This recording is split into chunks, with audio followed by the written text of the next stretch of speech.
လို့ခိုးလဲလို့ပြန်လိုက်ဖို့ပါမမ ဆွဲသေးဘာလို့ခိုးလဲပြောအခု ဒီဗီဒီယိုထဲကမိန်းကလေးက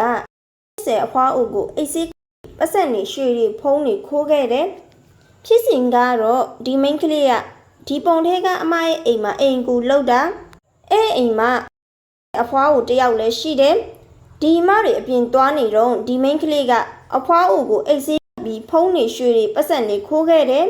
ဒီမိန်းကလေးခိုးတာကိုပိုင်ရှင်အမတွေကတိသွားပြီးဘာလို့ခိုးလဲမေးတော့သမီးအိမ်ပြန်ချင်းလို့လမ်းစိမ်းမရှိလို့ခိုးတာပါလို့ပြောတော့ဒါဆိုရင်ပတ်စံခိုးပြီးပြီလေဘာဖြစ်လို့ဆွဲကြိုးထပ်ခိုးလဲမေးတော့သမီးအမေတွေအစင်မပြေလို့ပါလို့ပြောတယ်အမကဒါဆိုရင်ဘာလို့လက်စွပ်ထပ်ခိုးလဲမေးတဲ့သမီးအမေတွေအစင်မပြေလို့ပါလို့ဒီမိန်းကလေးကထပ်ပြောတယ်ဒါဆိုရင်အဖွားနားတွေကငကဘာလို့ဖြုတ်ခိုးလဲမေးတော့ငကဖြုတ်ပြီးခိုးတာမဟုတ်ဘူးအဖွားကချွတ်ထားတာကိုခိုးတာလို့ဒီမိန်းကလေးကဖြေတယ်အဖွားကိုဘာလို့အိတ်ဆက်လဲမေးတော့သမီးပြန်ရင်အဖွားတိသွားမှကြောက်လို့ဒီမိန်းကလေးကပြောတယ်ဖုံးပါလို့ခိုးလဲမေးတော့ဖုံးဆက်စရာမရှိလို့ခိုးတာလို့ပြောတယ်ဒါပေမဲ့ဒီမကဒီမိန်းကလေးကိုရဲလက်မအပ်ခဲ့ဘူးအွန်လိုင်းပေါ်ကိုတော့ဗီဒီယိုပြီးတင်လိုက်တယ်ပြီးတော့ဒီမိန်းကလေးဒီလိုမျိုးလှုပ်တာကိုရဲလက်မအပ်တဲ့အပြင်အနေညကအမကသူ့အိမ်မှာတော့ဒီမိန်းကလေးကိုမတိတ်တော့ဘူးတဲခိုကန်ငှားပေးပြီးတဲခိုကန်မှာအိတ်ခိုင်းခဲ့တယ်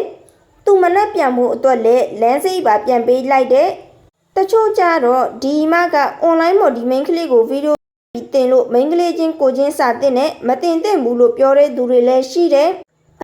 အဖွားအုပ်ကိုအိတ်ဆေးရလဲခဲ့တယ်လို့ပြောတယ်ဒါကတော့လုံးဝမလုပ်သင့်ဘူးအရင်များတယ်အခုကြည့်နေတဲ့သူတွေအနေနဲ့ရောပိုင်ရှင်မဗီဒီယိုရိုက်ပြီးတင်တာမှားတယ်လို့ထင်လားရှင်ဒီမိန်းကလေး